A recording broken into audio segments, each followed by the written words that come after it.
ഇന്ന് തന്നെ ഡൗൺലോഡ് ചെയ്യൂ. കാണൂ നിങ്ങളുടെ ഫേവറേറ്റ് ഷോസ്.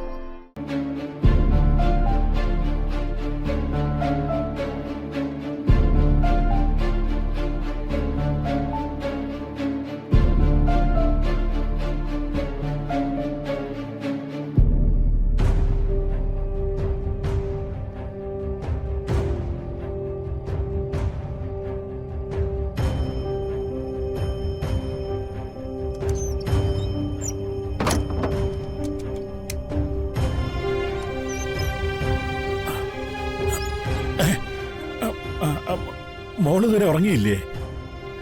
ഇല്ലച്ച, ഞാൻ റൂമ് പൂട്ടായിരുന്നു.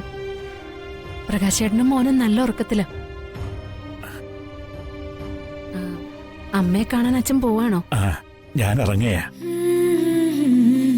സൂക്ഷിക്കണേ അച്ഛ. ഹരിതയുടെ വീട് അച്ഛൻ ഇതുവരെ കണ്ടിട്ടില്ലല്ലോ. ആ വീടും പരിസരവും ശരിക്കും തിട്ടം ഉണ്ടാവില്ല. ആ സ്ഥിതിക്ക് രാത്രിയിൽ എങ്ങനെ അമ്മയുടെ മുറി കണ്ടുപിടിക്കുന്നത്? ചന്ദ്രികയെ കാട്ടിത്തന്നതും അവളോട് പ്രണയം തോന്നിച്ചതും അവളെ എന്റെ മനസ്സിന്റെ ഉടമയാക്കി തീർത്തതുമൊക്കെ മുകളിലിരിക്കുന്ന ഒരാളല്ലേ. പുള്ളിക്കാരന് എല്ലാ കാര്യത്തിലും ഒരു തിട്ടവും കണക്കും ഒക്കെ ഉണ്ട്. പിന്നെ അമ്മയെ പോയി കാണണമെന്ന് എനിക്ക് ധൈര്യം തന്നത് എന്റെ മരുമോളല്ലേ. ആ ധൈര്യവും കൂട്ടിനുണ്ടല്ലോ. ചന്ദ്രുവിന്റെ മുറി ഞാൻ കണ്ടുപിടിച്ചിരിക്കും. പോയിട്ട് വരാൻ മോളെ. വിശ്വാസം അച്ഛനെ രക്ഷിക്കട്ടെ. ആദ്യമായിട്ടാ ഇങ്ങനൊരു വാർഷികാഘോഷം.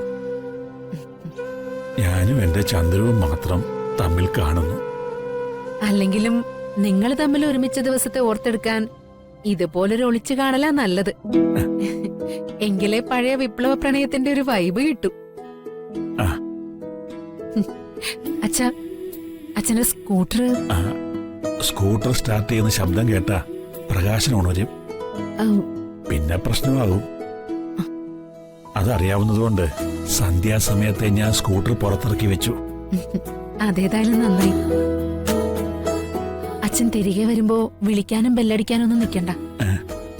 താക്കോല് ദേ ആ ജനല് തുറന്ന് പടിയിൽ വെച്ചേക്കാം. അതിന് മോള് ബുദ്ധിമുട്ടണ്ട. നമ്മുടെ വീടിന്റെ ഡോറിന് ഒരു ഡ്യൂപ്ലിക്കേറ്റ് കീ ഞാൻ എടുത്തിട്ടുണ്ട്. അതെന്റെ കൈവശമുണ്ട്. ഇനി നേരം കളയുന്നില്ല, ഞാൻ ഇറങ്ങുക. പോയിട്ട് വച്ചാ.